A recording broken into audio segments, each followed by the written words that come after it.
안녕하세요 해밀리 여러분, H채널의 한창훈입니다. 반갑습니다. 2019년 5월 24일 비트코인 및 암호화폐 2부를 시작하도록 하겠습니다. 먼저 댓글로 좋은 의견과 질문, 정보 공유해주신 분들에게 감사 말씀드리고, 오늘 순서는 오늘 순서는 비트코인 차트를 보고, 알트코인은 레이븐, 트론, 퀀텀, 이더리움 클래식을 보고요. 그 다음에 비트코인 도미넌스 차트와 시총 차트를 간단하게 보고, 그 다음에 이제 Q&A로 들어가도록 할게요. 먼저 비트코인 4시간 봉 달러 차트입니다. 보시면 뭐 크게 변동된 사항은 없습니다. 어제와 보시는 것처럼 이 상승 채널 안에서 계속 놀고 있고, 제가 하락을 우리가 이야기하려면 적어도 상승 채널 하단부를 이탈하는 모습을 보여줘야 되는데, 그렇지 않다라고 하면 계속 상방 관점으로 보시는 게 맞다라고 말씀드렸어요. 그래서 이제 여전히 이제 상방 관점으로 봐야 되는 겁니다. 상방 관점으로 봐야 되고, 일단 좀 다른 점은, 그나마 다른 점이라고 이야기를 하면, 이때는 하락, 횡보, 하락, 그리고 제가 이런 패턴이 다시 이제 만들어질 거라고 했잖아요. 하고 횡보하고 재차 하락해서 머리를 만들어주고, 오른쪽 어깨, 오른쪽 팔 이렇게 만들었는데, 횡보, 하락, 횡보, 그 다음에 여기서 횡보를 한 이후에 한번 재차 하락을 해서 이 채널 하단부를 이때처럼요 다시 한번 터치해주는 그런 모습을 보여주고 올라갈 거라고, 제가 올라갈 수 있지 않겠냐 이렇게 말씀드렸습니다. 근데 그러지 않고 지금 보시면 하락, 횡보, 하락하고 바로 이제 말아 올려서 머리를 만들어주고, 지금 이렇게 된다라고 하면 오른쪽 어깨를 이제 만들겠죠. 오른쪽 어깨를 만든 이후에 오른쪽 팔을 만들면서 다시 한번 이 전 고점이었던 8,350달러를 돌파 시도를 할 거로 이제 보입니다. 이렇게 그럼 왜 이렇게 진행이 됐을까라고 생각을 해보면, 지금 이제 일봉에서 그 보면 이유를 알 수 있는데, 지금 어제 15일 이평선을 터치하고 이제 반등을 해줬어요. 이제 15일 이평선이 워낙 가파르게 올라오다 보니까 여기에서 어제 자리에서 횡보를 하게 되면 15일 이평선을 이탈하는, 옆으로 누우면서 이탈하는 이제 그런 모습이 보여진다는 거죠. 그렇게 되면 지금 이제 15일 이평선을, 물론 이때 이제 하루 정도 이탈한 적이 있습니다. 그래서 하루 이틀 정도는 이탈할 수 있겠지만, 이 상승 추세를 계속 이어나갈 생각이라고 하면, 그럼 이제 15일 이평선을 이탈하지 않고 움직여야 되고, 그래서 어떻게 보면 횡보하지 않고 여기서 반등이 나왔다, 이렇게 봅니다. 그래서 이 15일 이평선을 계속해서 지지를 받으면서 올라가 준다라고 하면, 아까 말씀드렸던 것처럼 4시간 봉에서요. 4시간 봉에서 조금 더 횡보를 해준 이후에 바로 이제 오른쪽 팔을 만들면서 상승을 해줄 것으로 이제 봅니다.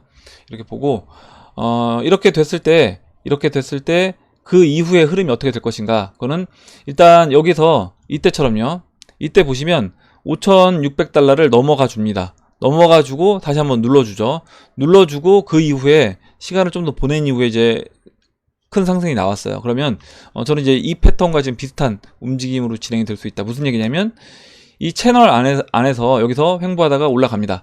올라가고 좀 이렇게 여기서요 저항받는 모습을 보여주다가 돌파를 해서 넘어간 이후에 일단 이 채널 안에 갇힌 모습을 보여준다는 거죠. 이때처럼요. 이때도 보시면 이 저항 라인을 돌파한 이후에 이렇게 오른쪽 팔을 만들면서 그냥 돌파해버렸잖아요. 여기서 잠깐 저항받는 것처럼 보여주고요. 돌파를 해준 이후에 이렇게 다시 눌러줬습니다. 이 채널 상단부에서 저항받고 눌러줬어요. 눌러준 것처럼 그런 식으로 진행이 될 수 있다. 여기서 아까 생각해보시면 이제 옆으로 눕고 오른쪽 팔을 만들면서 올라갑니다. 올라가고 한 차례 저항받는 것처럼 보여주면서 넘어가줘요. 넘어가준 이후에 여기서 이제 눌러주고 다시 넘어가주면서 이때처럼 다시 한번 재차 상승하는 그런 흐름을 또 예상해 볼 수 있는 겁니다. 그래서 일단 15일 이평선을 계속 지켜주려고 하는 모습을 보여주고 있기 때문에, 이렇게 되면 지금 조정이 이제 5,800달러, 5,400달러 뭐 이 정도 조정이 아니라 그냥 이 정도에서 조정을 끝낼 수 있는 거예요. 조정을 끝내고 일단은 추가적으로 더 상승할 수 있다. 더 상승하고 그 상승 이후에 이제 조정을 받겠죠. 네, 그렇게 이제 예상을 해볼 수 있습니다. 일단은 비트코인 차트는 이렇게 설명을 드리고 알트코인으로 넘어갈게요. 알트코인 레이븐을 보도록 하겠습니다.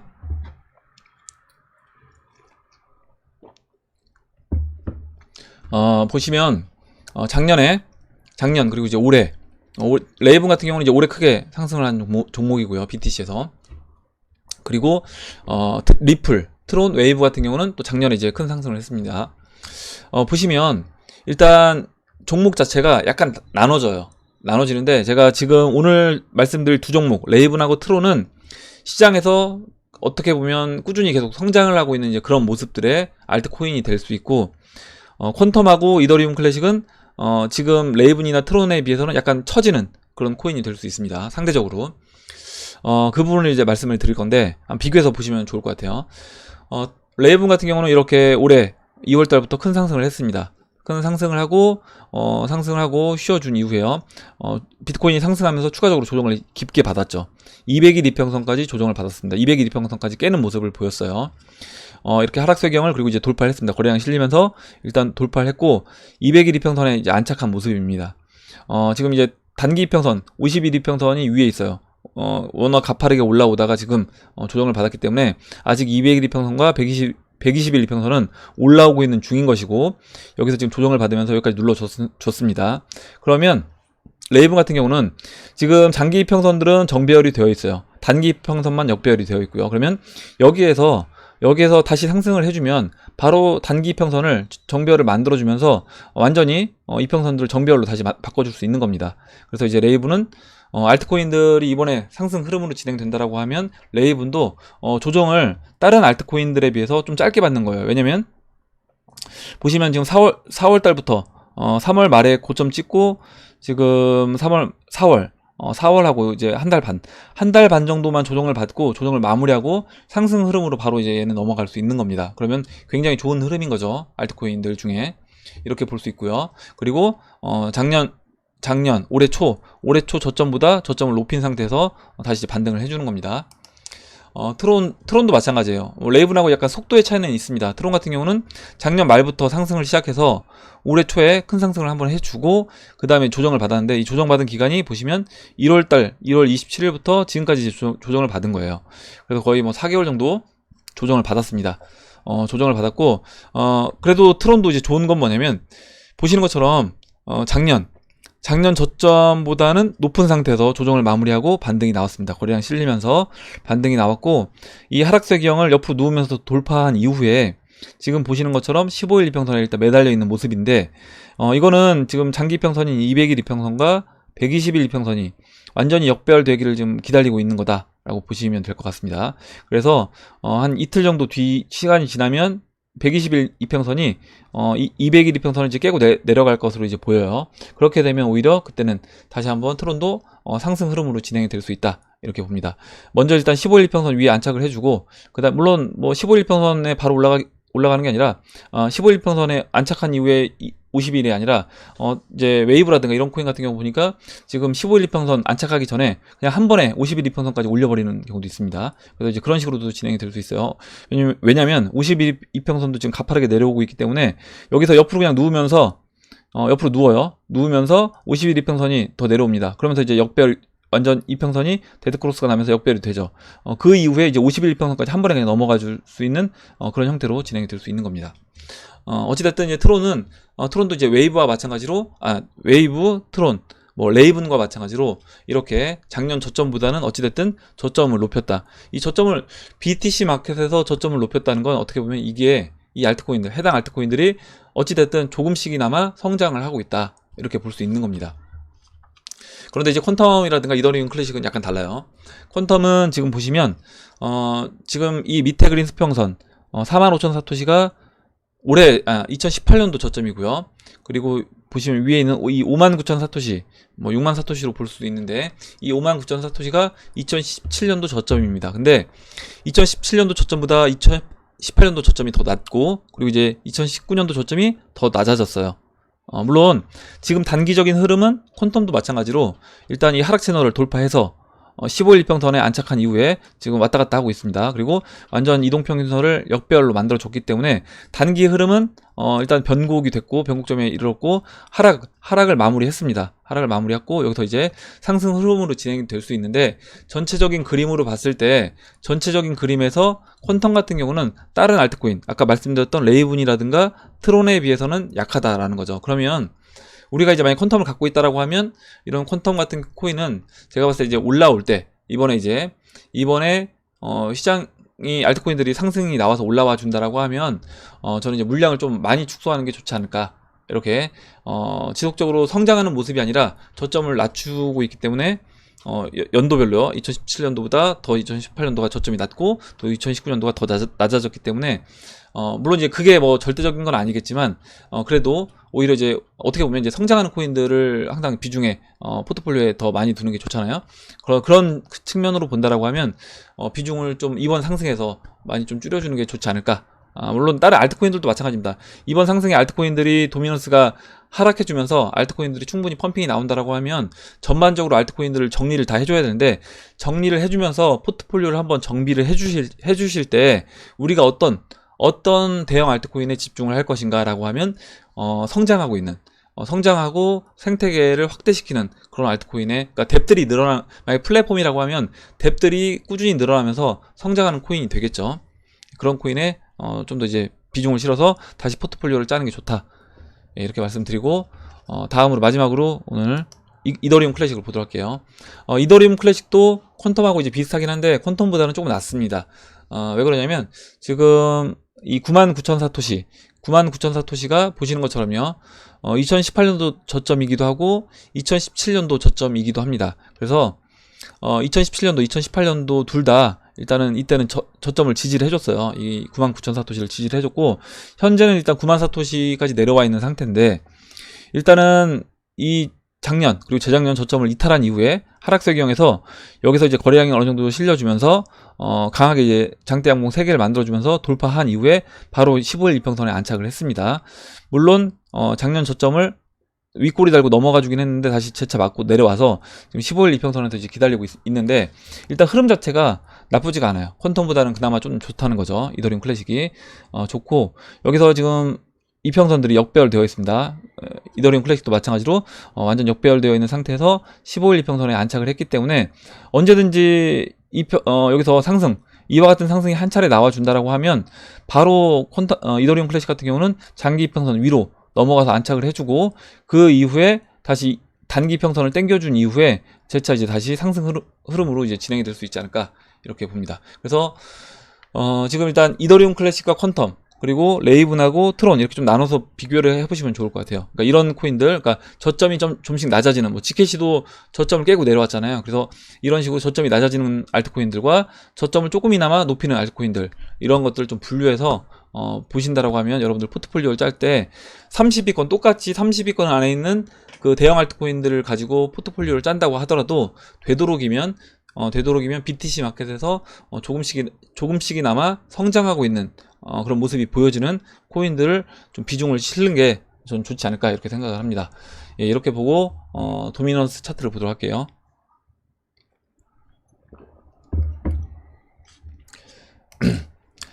도미넌스 차트 보시면 일단은 지금 0.47% 빠져 있습니다. 아침 대비 빠져 있는데, 보시면요, 일단 지금 음봉이 나왔습니다. 음봉이 나왔는데 이 21 이평선 맞고 음봉이 나오면서 지금 여러분들도 이제 아시겠지만 지금 뭐죠?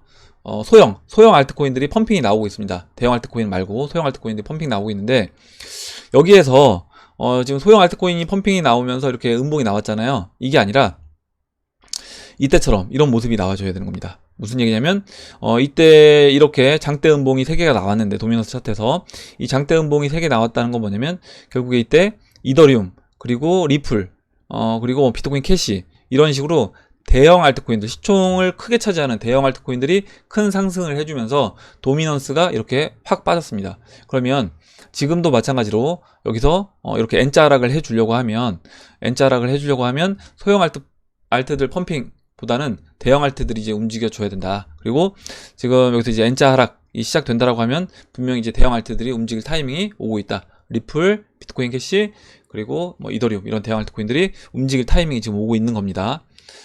물론 여기서 비트코인이 추가적으로 이 20일 이평선 돌파해서 아까 오전에 말씀드렸던 것처럼 올라갈 수도 있지만 뭐 그렇게 된다고 하더라도 이거는 전체적인 큰 흐름은 어찌됐든 다시 재차 하락하면서 빠져줘야 되는 것인데, 지금 우리가 이제 이 시간이 굉장히 촉박하게 흘러가고 있는 그런 느낌이 들어요. 저는 세력들이 뭔가 쫓겨가면서, 지금 비트코인도 15일 이평선도 깨지 않는 그런 모습을 보면 지금 뭔가 빠르게 진행을 시켜야 되는 그런 스케줄이 있는 것 같습니다. 그렇다라고 하면 여기서 이제 재차 상승해서 시간을 보낼 수 있는 그런 시간이 없을 것이다 라고 생각을 하고, 여기서 바로 이제 하락을 해주면서 N자 하락을 하지 않을까, 이게 이제 저는 확률이 높아 보여요.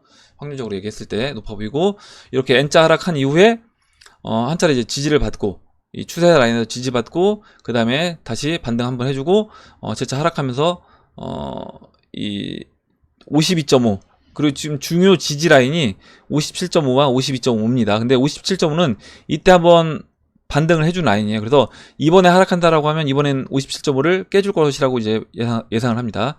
57.5를 깨주면서 강하게 깨주면서 여기서 이제 반등 한번 해주고요. 그 다음에 52.5도 이탈을 해준다라고 하면 52.5만 이탈을 해주면 그때는 이 42까지는 뭐 거의 바로 이제 내려올 수 있지 않을까 이렇게 기대를 합니다. 이렇게 말씀드리고 다음 이제 시총 보도록 할게요. 시총을 이렇게 일단 큰 그림에서 보면 먼저 큰 그림에서 한번 설명을 드리겠습니다.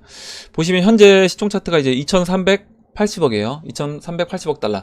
2380억 달러인데 우리가 이제 알트코인들 그리고 이번에 암호화폐를 어느 타이밍에 이제 정리를 해줄 것이냐라고 하면 지금 채널 중반입니다. 채널 중심.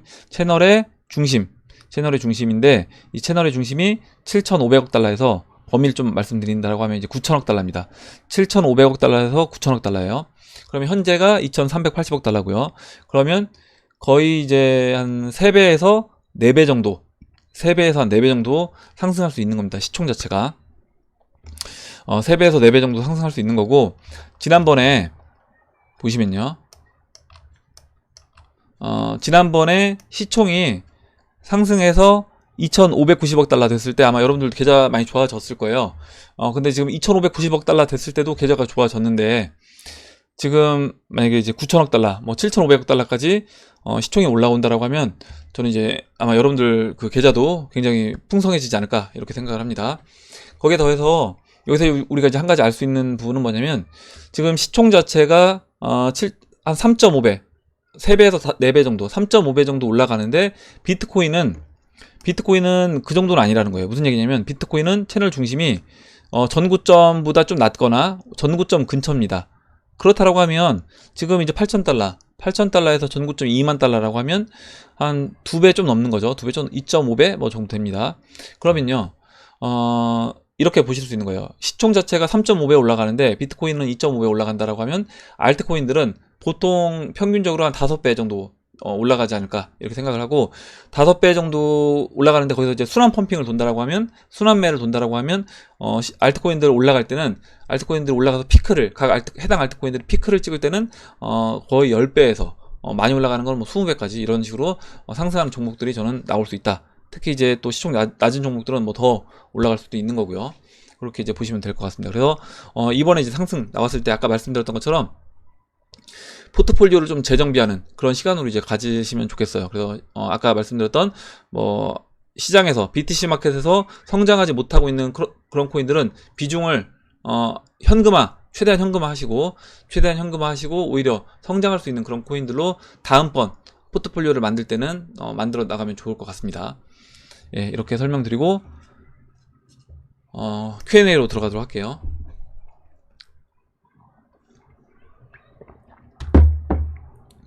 라이프 W님이 써주신 내용을 보도록 하겠습니다. 보시면요. 비트코인이 약 조정을 받을 때 알트코인 하락률이 15에서 20% 조정 정도일 때 뺐다가 다시 진입 안 하시고 그대로 조정받고 올라갈 때까지 참는 이유는 뭔가요? 정신적으로도 수익률 면으로도 하락 예상 시점에서 빼고 반등 예상 시점에서 다시 넣는 게 높을 것 같아서요. 궁금합니다. 이렇게 물어보셨는데 이거는 직접 해보시면 압니다. 해보시면 알아요. 만약에 지금 5,800달러, 뭐 5,400달러까지 조정을 받을 수 있다. 조정을 받을 확률이 있다. 라고 해서 내가 이제 비트코인을 여기서 매도를 해서 포지션을 줄여놓은 상태에서 현금을 들고 있는 상태에서요. 한 5,800부터 분할로 매수를 하겠다. 라고 해서 그렇게 이제 기다리고 있으면 지금 비트코인이 이제 생각했던 것만큼 빠지지 않고 15일평선을 지지해주면서 올라갑니다. 그럼 이제 마음이 조급해지는 거예요.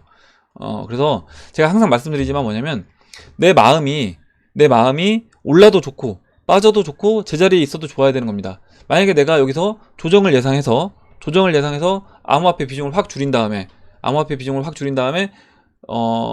법정화폐인 원화만 들고 있다라고 하면 그때는 빠지면 좋겠지만 빠지지 않고 이렇게 올라간다라고 하면 마음이 급해지는 겁니다.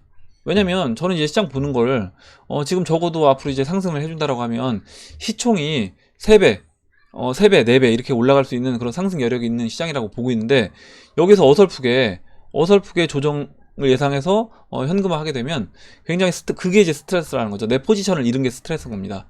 내 포지션을 잃은 게 스트레스고, 그거는 직접 여러분이 그렇게 포지션을 한번 만들어 보시면 느끼실 수 있을 거예요. 그래서 뭐가 더 스트레스인지.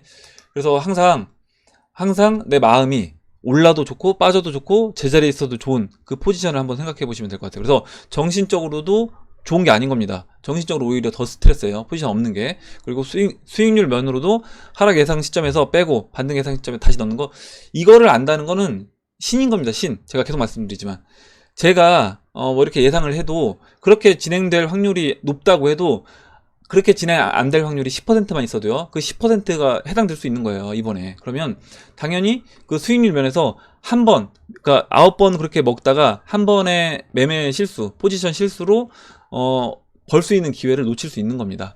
그래서 항상 포지션을 내가 올라도 좋고 빠져도 좋고 제자리에 있어도 좋을 수 있는 그런 포지션을 만드는 게 좋다, 이렇게 말씀드릴게요. 그리고 한 가지 더 말씀드리고 싶은 건 뭐냐면, 좀 큰 그림에서 봐야 된다는 겁니다. 우리가 너무, 아까 제가 오전 방송에서 잠깐 말씀드렸지만, 단기 매매 뭐 야, 이거 20-30% 크지 않냐? 물론 크죠. 20-30% 큰데, 우리가 지금 먹으려고 하는 거는 20-30% 먹으려고 하면 당연히 20-30% 하락도 대비를 해야 되는 겁니다. 근데 먹으려고 하는 거는 뭐 300%, 400%, 1000% 먹으려고 하는데, 여기서 20-30% 조정이 무서워서 이거를 자른다, 이거는 저는 뭔가 앞뒤가 안 맞는다는 거죠. 우리가 이제 그만큼 리스크를 진다라고 하면, 수익을 기대한다라고 하면 이 정도 리스크는 당연히 감수를 해야 되는 거다라고 생각을 합니다. 그리고 제가 이제 좋은 글이 있어서 하나 이제 말씀을 드릴게요. 여러분 아마 전략과 전술의 차이점, 이거에 대해서 아시는 분들도 있을 거고 또 이제 모르시는 분들도 있을 건데, 물론 군대를 갔다 온 남자분들은 이제 많이 아실 거예요. 물론 이제 비슷하긴 한데 차이가 있습니다. 전략은 뭐냐면요, 전쟁을 전반적으로 이끌어가는 방법이나 책략인 겁니다. 그래서 전술보다 상위 개념이에요. 그리고 정치, 경제 따위의 사회적 활동을 하는데 필요한 책략. 우리가 매매 전략이라고 하지 매매 전술이라고는 하지 않습니다. 매매 전략인 거예요. 전술의 사전적 의미는 전쟁 또는 전투 상황에 대처하기 위한 기술적 방법으로 전략의 하위 개념입니다. 그래서 약간 전술은 국지적인 면을 봐야 되는 거예요. 뭐냐면, 전쟁은 우리가 이 전쟁을 승리로 이끄는 그 부분, 전체적인 개념으로 봐야 되는 거고, 전술은 어떤 국지적인 부분에서는 일정 부분 밀릴 수도 있는 거다. 우리가 전쟁에서 이기기 위해서 오히려 일정 부분 져줄 수도 있는 거라는 겁니다. 지금 20-30% 조정을 받을 걸 알면서도 그냥 들고 있는 거예요, 그거는. 그래서 보시면 비트코인 차트를 볼게요. 비트코인 차트를 보시면 지금 비트코인 우리가 이제 목표치가 4분의 3, 채널의 4분의 3 정도 지점부터 분할로 이제 매도를 하자. 물론 일정 부분 전고점 왔을 때 매도했다가 다시 매수를 할 겁니다. 근데 물량을 진짜 이제 덜어내서 그때 현금으로 들고 기다리는 거, 완전히 거의 이제 우리가 매도 관점으로 이제 접근하기 시작하는 거는 4분의 3 지점부터라는 거죠. 4분의 3 지점부터. 그러면 이 정도의 우리가 이제 목표를 바라보고 이 장에서 지금 있는 건데, 여기서 지금 이 조정을 때문에 이거를 이제 잃는 그런 매매를 하면 안 된다. 여기서 먹으려고 하는 거는 이만큼인데, 여기서 이만큼 잃기 싫어서 여기서 매도를 해서 다시 들어가겠다, 이거는 이제 쉽지 않은 거라는 겁니다. 물론 제가 말씀드리지만, 물론 전쟁을 할 때 국지적인 전투에서도 다 이기면 좋죠. 한 번도 지지 않고 다 이기면 좋습니다. 다 이기면 좋은데, 물론 이제 그렇게 하면은 그건 최고죠. 최고인데, 그렇게 안 된다고 하고, 우리가 전쟁에서 큰 그림에서 우리가 이기려고 하면 일정 부분 이런 부분에서는 져줄 필요도 있다. 그리고 우리가 이 정도 부분에서는 양보를 할 필요도 있는 거죠. 양보를 할 수 있는 겁니다. 어차피 양보를 해도 전체적인 큰 그림에서는 우리가 전쟁을 이제 승리로 가져가는 것이기 때문에 그렇게 이제 보시면 좋을 것 같아요. 여기서 좋은 내용이 있습니다. 뭐냐면, 다시 말해 전술은 전략을 이행하기 위해서 하는 구체적인, 좀 글씨를 키워볼게요. 구체적인 실행 수단이나 방법 등으로 단기적인 관점으로 볼 수 있다. 반면에 전략은 장기적인 관점으로 보는 것이며 쉽게 변하지 않는 특징이 있다. 우리가 매매 계획이라든가 이게 일관성 있게 쭉 가져가야 되는 겁니다. 그래서 홀딩 물량을 일관적으로 제가 계속 지키면서 뭐 비트코인, 암호화폐 이런 홀딩 물량을 지켜주시라고 말씀드리는 게 사실 그런 부분인 거예요. 이게 자꾸 바뀌면 안 된다는 거죠. 차트 보니까 깨질 것 같은 데서 내가 물량 확 줄였다가 다시 올라갔는 데서 또 들어갔다가, 이렇게 하면 안 된다는 겁니다. 기준이 왔다 갔다 자꾸 바뀌면 안 되는 거예요. 그래서 내가 홀딩을 여기까지는 홀딩을 얼마만큼 하겠다 라고 하면 그 홀딩을 계속 해주시면 되는 거예요. 해주면 되는 거고, 채널 4분의 3 아니면 채널 중반 넘어가기 전까지는 100% 홀딩, 채널 중반에서는 뭐 50% 홀딩, 70% 홀딩, 그리고 채널 4분의 3 지점에서는 그때는 현금 뭐 20%, 그리고 나머지 80% 현금화, 뭐 이런 식으로 우리가 딱 정해놨다라고 하면 그거를 각자 기준에 맞게끔 쭉 끝까지 가져가시면 되는 겁니다. 이거는 기본적인 이 틀은 바뀌면 안 된다는 거예요. 그래서 그 부분이 지금 전략인 거다. 1년의 계획을 짠다고 치자. 무엇을 중점적으로 할지를 결정해야 한다. 그리고 이제 뭔가 이제 내가 뭘 중점적으로 할지 정해졌다라고 하면 그때 어디서 어떻게 할 것인가 등을 이제 정하는 게 이제 전술이라고 할 수 있는 거예요. 그래서 이 정도에서는 어떻게 매매하고 채널 중반이 왔을 때, 채널 4분의 3 지점이 왔을 때 어떻게 하겠다. 이게 이제 전술이 될 수 있는 겁니다. 그래서 이 두 가지는 물론 뗄래야 뗄 수 없는 관계지만 좀 더 중요성이 높은 것을 고르라면 당연히 전략이다. 한번 정할 때 좀 더 신중하고 제대로 된 목표와 큰 계획을 그림으로 잘 그려서 쉽게 변하지 않도록 만들어내야만 한다. 만약 전략이 시도 때도 없이 변화해야 하는 사태가 계속된다라고 하면 그때 가서 남는 것은 실패라는 두 글자밖에 없을 것이다. 예, 저도 이렇게 생각합니다. 우리가 전쟁에서 승리하기 위해서 전략을 세웠는데 이 전략이 그때그때 상황이 바뀔 때마다 매번 바뀐다라고 하면 이거는 오히려 이 바뀌는 전략으로 인해서 실패할 수밖에 없다는 거죠. 그래서 그 부분을 염두에 두고 처음에 매매 전략을 세우신 부분을 쭉 여러분들이 지켜나가시길 바랍니다. 이렇게 말씀드리고 다음 보도록 하겠습니다. 다음으로 5530 하이드 10 님이 써주신 내용 볼게요. 이번 불장이 오고 불장이 끝나면 2018년 초처럼 대폭락 후 2019년 초까지처럼 장기간 배어장이 또 도래하게 되는 걸까요? 아니면 이번엔 상승 후에도 급락 없이 조정을 거치며 천천히 우상향하게 되는 걸까요? 사이클이라는 게 항상 반복되면서 큰 그림으로 보면 천천히 우상향한다는 이야기가 있지만 어떤 분들은 이번엔 지난 18년, 19년 초에 불장과는 다른 패턴이 될 수도 있다. 말씀을 많이 하시길래 어떤 견해를 가지고 계신지 궁금합니다. 저는 다시 또 급락이 올 거라고 이제 봅니다. 무슨 얘기냐면 만약에 이번에 뭐 6만 달러 전고점의 3배 6만 달러 뭐 10만 달러까지 올라가 준다라고 하면 그러면 지난번에 찰리리가 얘기했던 것처럼 다시 조정받아서 전고점인 2만 달러까지 조정받을 수 있다 이렇게 보고 있어요. 그래서 우리가 뭐 이번엔 다를 것이다 얘기하지만 결국엔 역사는 반복된다. 그러면 다시 역사가 반복된다라고 하면 그런 조정이 또다시 저는 올 수 있다라고 봅니다. 물론 채널 상단부에서 뭐 페드나 우리나라 한국은행에서 만약에 양적 완화를 뭐 거의 무한 공급하는 돈을 그런 어떤 정책을 편다라고 하면 그때는 좀 얘기가 달라질 수 있는 거예요. 얘기가 달라질 수 있겠지만 그렇지 않다라고 하면 이와 같은 패턴은 다시 반복될 수 있고 그렇기 때문에 일정 부분 채널 상단부가 왔을 때는 정리를 해줘야 된다 이렇게 말씀을 드리는 겁니다. 다음 볼게요. 다음으로 금은동님이 써주신 내용을 보도록 하겠습니다. 비트코인은 다단계입니다. 그럼 다단계가 아닌 코인이 있을까요? 없을 거라 생각합니다. 모두가 똑같은 가격에 비트코인을 샀다면 다단계란 말이 안 나올 겁니다. 비트를 300만원에 산 사람이 600만원에 팔고 600만원에 산 사람이 다시 1000만원에 팔았다면 이것도 다단계입니다. 우리는 다단계 시장에서 살고 있습니다. 근데 이게 다단계긴 한데 늦게 들어왔어도 무조건 빨리 들어온 사람이 이득을 보는 건 아닙니다. 물론 빨리 들어오는 사람이 유리하긴 하죠. 무슨 얘기냐면 30만원에 비트코인을 산 사람이 분명 유리합니다. 분명 유리한데 30만원에 샀다가 40만원에 팔 수 있는 거예요. 그래서 좀 늦게 300만원에 만약에 들어왔다고 하더라도 300만원에 들어와서 만약에 1억원까지 내가 홀딩하고 있다라고 하면 30만원에 들어온 사람보다 더 유리한 건 아니지만 더 큰 수익을 얻을 수 있다. 더 큰 수익을 얻을 수 있다. 그래서 이게 물론 일찍 시작하는 것도 중요하지만 일찍 시작하는 거 플러스해서 좋은 기회를 잡은 거 플러스해서 내가 이거를 끈기 있게 가져갈 수 있는 그런 힘도 필요하다. 인내심도 필요하다. 우리가 이 시장에서 돈을 벌기 위해선 400만원의 비트코인을 사서 900만원에 팔 수 있는 결단력, 용기, 존버정신 그거면 충분합니다. 비트코인을 950만원에 샀는데 910만원까지 떨어지면 미치고 환장하고 괴로워서 잠이 안 오는 분은 반대로 1100만원이 되고 1500만원이 되어도 미치고 환장하고 괴롭습니다. 사실 엄청 간단한 건데 대부분의 사람들은 제때 사지도 팔지도 못합니다. 그리고 가장 중요하게 생각해야 하는 부분은 코인과 사랑에 빠져서는 안 된다는 겁니다. 코인을 사랑하지 말고 좋아만 해야 합니다. 돈을 사랑해야 합니다. 비트를 950만원에 사서 1000만원에 팔았다면 1500만원이 되어도 후회하면 안 됩니다. 그리고 다시 950만원이 올 때까지 기다리면 됩니다. 굉장히 좋은 얘기 해주셨어요. 뭐냐면 제가 항상 드리는 말씀이 뭐냐면 여러분들 내가 매도를 한 다음 매도를 할 때는 여기서 그냥 날아가면 준다고 생각해야 되는 거예요. 근데 왜냐면 매도를 해놓고 올라가니까 쫓아가서 다시 탄다? 이거는 결국에 개수 줄어드는 꼴밖에 안 난다라는 겁니다. 그래서 매도를 할 때는 난 올라가도 이거는 상관없다 하는 물량만 매도를 하시면 되는 겁니다. 그래서 매도를 한 다음에 밑에서 충분히 기다릴 수 있는 그런 마음의 여유가 있어야 된다. 이 부분인 거고, 또 중요한 얘기를 해주셨는데 코인과 사랑에 빠지지 마시라는 거예요. 아무리 제가 리플을 좋아해도 리플을 떠나 보낼 때는 떠나 보내줘야 되는 겁니다. 그래서 리플이 이제 너무 올라와서 떠나 보내줄 때가 됐다. 그때는 미련을 남기지 말고 떠나 보내줘야 된다. 물론 일정 부분 홀딩 물량 그런 건 둘 수 있겠지만 우리가 주로 끌고 가는 그 물량에 대해서는 많은 양을 정리해 줄 필요가 있다.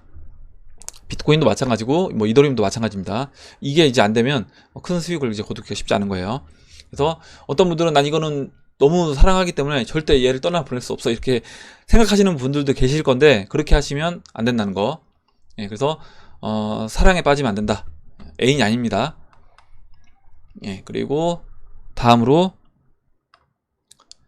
30 석세스 님이 써줬어요.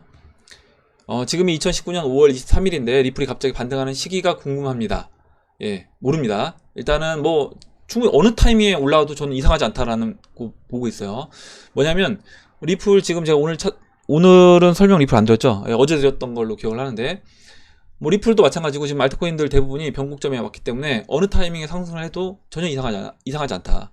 그러니까 이거는 뭐 알 수는 없는 거죠. 조만간에 저는 상승할 수 있다 이렇게 생각합니다. 한 1000원 정도 도달할 수 있을까요? 7월달까지. 아니면 이 500원 정도를 8에서 9월달까지 끌고 가려나요?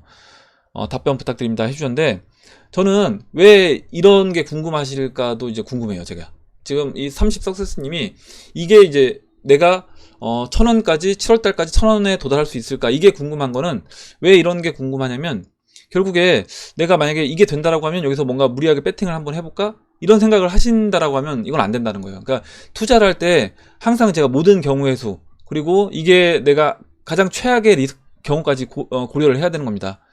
근데 만약에 야 H채널이 이렇게 얘기해서 7월달까지 1000원에 도달할 수 있다라고 하니까 한번 내가 지금 뭐지 여윳돈은 아니고 이거 뭐 한 다섯 달 뒤에 써야 될 돈이긴 한데 7월달에 올라가면 그때까지 몇 배 번 다음에 이거를 한번 불려서 해봐야 되겠다 이런 마음이 조금이라도 있다라고 하면 그건 그렇게 하시면 안 된다라는 겁니다. 그래서 만약에 뭐 그런 의도로 질문하신 게 아니라고 하면 상관없겠지만 만약에 그런 마음이 조금이라도 있는 상태에서 이런 질문을 하셨다라고 하면 이거는 뭔가 투자가 잘못된 거다. 그래서 투자를 할 때는 사실 모든 변수를 다 고려하고 투자를 하셔야 되는 거예요. 그래서 이 부분에 대해서 제가 따로 답변 드리지 않겠습니다. 그리고 제가 이제까지 리플 관련된 이야기를 쭉 했기 때문에 아마 지나간 제 영상들을 쭉 보시면 어떤 흐름으로 진행이 될지 예상을 할지 그 부분도 충분히 이해를 하실 수 있을 것 같습니다. 예, 이 정도로 말씀드리고 넘어갈게요. 그리고 코인 시장을 또 똑같은 30 석세스님이 질문을 해주셨는데 코인 시장을 차트로 해석이 가능한 부분인지 궁금합니다. 세력들의 큰 그림인데 이게 단지 차트로 가능한 부분인지 주식과 비슷한 건지도 궁금합니다. 얘기해 주셨고 일단 뭐 차트를 보고 대부분 이야기를 하죠. 왜냐면 이제 그 세력이라는 게 세력이 어떤 식으로 이 리플이면 리플, 비트코인이면 비트코인을 끌고 가는지 그게 이제 차트가 결국에 흔적이잖아요. 흔적이기 때문에 그걸 보고 다음은 어떤 방향으로 진행이 될지를 우리가 예측을 해보는 겁니다. 뭐 차트 말고 이제 볼 수 있는 부분은 실제로 이 생태계 유저들이 얼마만큼 확보가 됐는지 생태계가 어떻게 구축이 되는지 만약에 뭐 플랫폼 코인이라고 하면 대비 얼마만큼 늘어나고 있고 그 대비 얼마만큼 또 활성화가 됐는지 그런 부분들을 지켜보면 되겠죠. 예, 이렇게 말씀드리고 다음 보도록 하겠습니다. 다음으로요.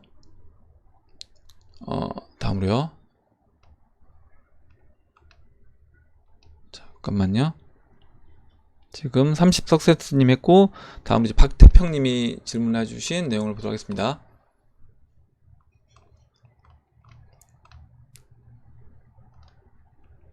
잠시만 뭐 빠진 것 같아서 잠시만요. 예. 예, 이승재님 내용 먼저 볼게요. 지갑에 다들 관심이 많네요. 저는 S10 나오자마자 바로 샀는데 아직 비트코인 탑재를 안 시켜주네요. 금방 해줄 것 같았는데 3월달이었나? 나오자마자 현금 주고 샀는데 그때 그냥 비트 살 걸 그랬네요. 주력이 비트코인 장투이신 분들은 아직 안 사셔도 될 듯 합니다. 이더리움, 그러니까 ERC20와 이더리움을 중점으로 투자하시고 거래소에 넣어두고 잦은 매매 하시는 분들도 딱히 아직은 필요 없어 보이고요. 지금은 이더리움 장기 홀딩 하시는 분들이 가장 적합해 보입니다. 이렇게 얘기해 주셨습니다. 해주셨고, 다음으로 박대평님이 써주신 내용 보도록 할게요.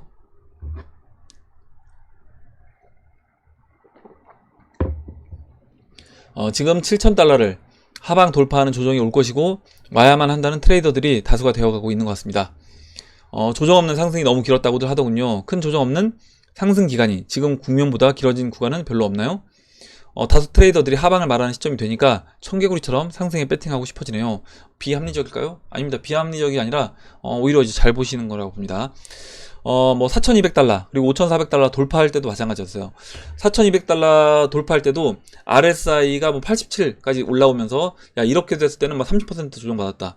5,400달러 왔을 때도 그때 저항 맞을 때도 마찬가지였습니다.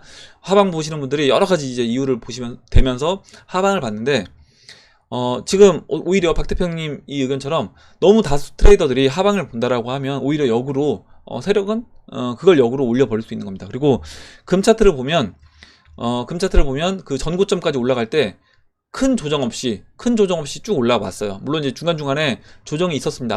아예 조정이 없었던 건 아니지만 또 큰 조정 없이 올라왔기 때문에 지금도 마찬가지로 한 뭐 1-20% 조정만 주고 그냥 올라갈 수도 있는 겁니다. 전고점까지요, 바로. 그래서 이제 그런 부분을 본다라고 하면 우리가 너무 이거를 예측을 해서 야 여기서는 무조건 조정받을 거야 예측해서 내가 물량을 많이 덜어내는 거는 굉장히 이제 포지션을 잃는 위험한 매매가 될 수 있다, 이렇게 말씀드릴게요. 다음으로 액션 제이님이 써주신 내용 보도록 하겠습니다. 저는 이 시장의 긍정적인 부분이 95% 정도 있습니다. 5% 부정적인 이야기를 하자면 비트코인의 대부분은 누가 가지고 있을까입니다. 퍼즐 조각을 맞춰보면 미국에 자리 잡은 금융 엘리트들이어야 하는데 어떻게 보시는지요? 얘기해 주셨고, 이 부분도 뭐 예전에 제가 우리 같이 질문 있어서 얘기를 했던 부분이긴 한데요. 일단 그 5% 부정적인 이야기라고 하셨는데 저는 이것 또한 이제 긍정적인 부분이라고 봅니다. 뭐냐면 결국에 금융 세력이 비트코인을 주도적으로 전 갖고 있어야지 이 비트코인을 가지고 시장을 상승적으로 끌어올릴 수 있다. 금융 세력이 그렇게 봅니다. 만약에 그렇지 않다라고 하면 오히려 이제 비트코인한테는 그 부분이 악재로 작용될 수 있다라고 보는 거예요.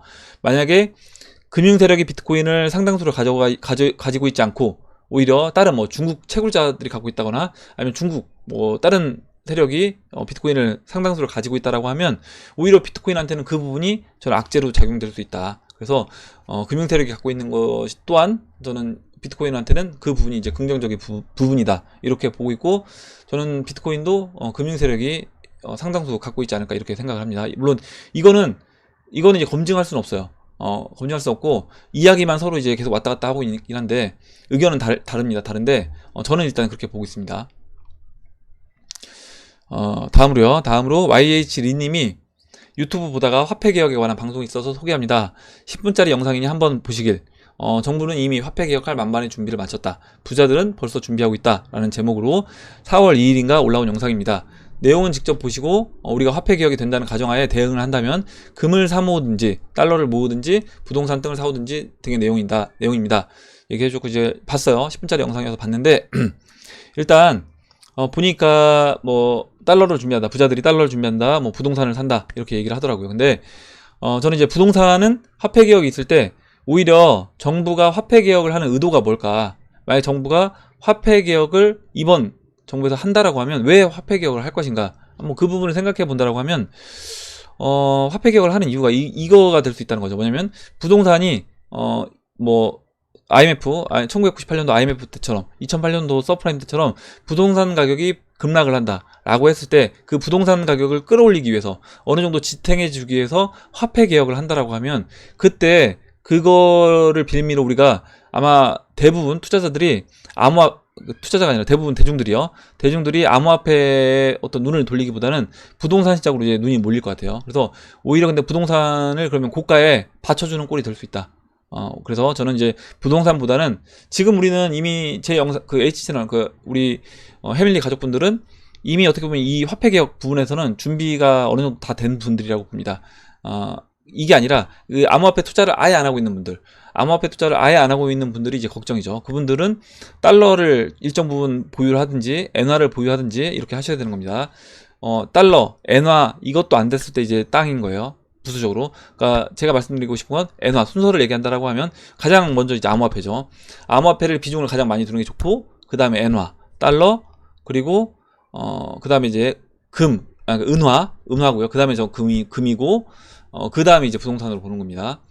그 다음에 이제 또 주식이 될 수 있고요. 그래서 부동산하고 주식은 실물 자산이긴 하지만 맨 마지막으로 이제, 왜냐면 너무 이제까지 버블이 나와서 높은 고평가 영역에 있기 때문에 얘네들은 실물 자산임에도 불구하고 화폐 개혁을 해도 빠질 자리가 있다라는 겁니다. 근데 암호화폐는 오히려 이제 빠질 자리가 거의 없는 거죠. 지금 현재 위치에서 빠질 자리가 없고, 화폐 개혁을 했을 때 가장 어떻게 보면 대중들이 이 암호화폐 시장으로 들어올 수 있는 그런 영역이라고 봅니다. 그래서 암호화폐의 일정 부분, 가장 많은 부분을 전 투자하는 게 맞다, 화폐 개혁이 된다라고 하면 이렇게 봐요. 예, 이렇게 보고 다음으로 마법천사님이 써주신 내용 볼게요. 오늘부로 사토시 전나고 해밀리에 전입신고 마치신 분들이 13,593명입니다. 15,000명이 되면 마을잔치 실방합니다. 예, 지난번에 이제 15,000명 되면 라이브 방송 한번 하자고 해서 제가 15,000명 됐을 때 한 1시간 정도 지난번처럼 라이브 방송을 한번 하도록 할게요. 그리고 이제 위장 전입하신 분들도 환영합니다. 그래서 위장 전입하신 분들도 환영합니다. 어쨌든 구독 눌러주신 분들은 일단 우리 그 해밀리에 신고를 하신 거니까요. 전입 신고를. 예, 이렇게 보고 다음 보도록 할게요. 다음으로 케네디님이 써주신 내용 보도록 하겠습니다. 리플이 10만원 갈 때쯤이면 매도를 할 필요가 있을까 싶네요. 그때쯤이면 리플, XRP로 쇼핑을 하는 게 가능해질 것이고, 쇼핑이 가능해지면 매도하여 원화로 바꿀 필요도 없을 것이라고 봐요.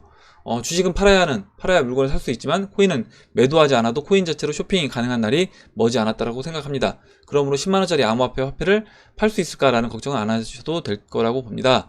얘기해 주셨는데, 일단 뭐 비트코인이 1억 됐을 때, 비트코인이 10억 됐을 때, 뭐 리플이 10만원 됐을 때, 이걸 과연 우리가 매도할 필요가 있을 것인가?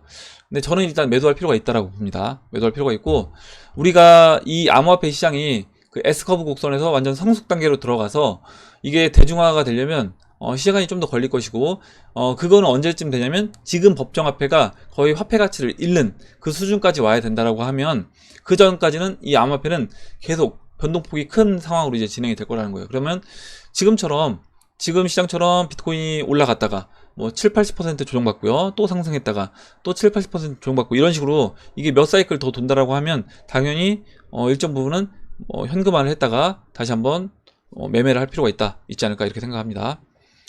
예, 이렇게 보고 마지막으로 이제 한 분만 더 볼게요. 나가님이 써주신 내용을 보고 이제 마무리하도록 하겠습니다. 나노레저 S 사용 시 주의사항, 펌웨어 업데이트 하지 마세요. 먹통됩니다. 혹여나 업그레이드 하시다가 먹통되신 분들 유용한 정보를 남깁니다. 며칠 고생하다가 빅스마일님이 글 써주신 거 보고 레저 지갑 소생 성공했다 얘기해 주셨고, 이게 지금 복구를 시도를 해야 되는데, 레저 라이브 매니저 들어가셔서 세팅, 헬프 들어가셔서 리페어 유어 레저 디바이스들을 하면, 그래서 이제 이거를 기존에 업데이트가 되어 있는 거를 이제 지우고 다시 세팅해야 되는데, 그게 안 되면 아예 그 1.7 버전을 다운로드 받아서 복구하니까 된대요. 그래서 아예 기존 걸 다 지우시고 전 버전 1.7 버전을 다운받아서 사용을 하시면 된다라고 합니다. 그래서 혹시 이제 나노레저 사용하시는 분들 중에 1.8 버전 받아서 1.81 버전 1.8.1 버전 받아서 안 되는 분들은 이렇게 다시 한번 해보시면 될 것 같아요. 예, 오늘 여기까지 하도록 하겠습니다. 여기까지 하도록 하고, 오늘 나온 얘기들 중에 여러분들 궁금하신 거, 그리고 또 의견, 같이 이야기해보고 싶은 정보 있으시면 정보를 공유해주시면 같이 이야기해보는 시간을 가져보도록 하겠습니다. 예, 그럼 이상으로 영상을 마치도록 하고, 영상이 도움이 되셨다면 좋아요와 구독 버튼, 그리고 알림종 버튼을 눌러주세요. 감사합니다.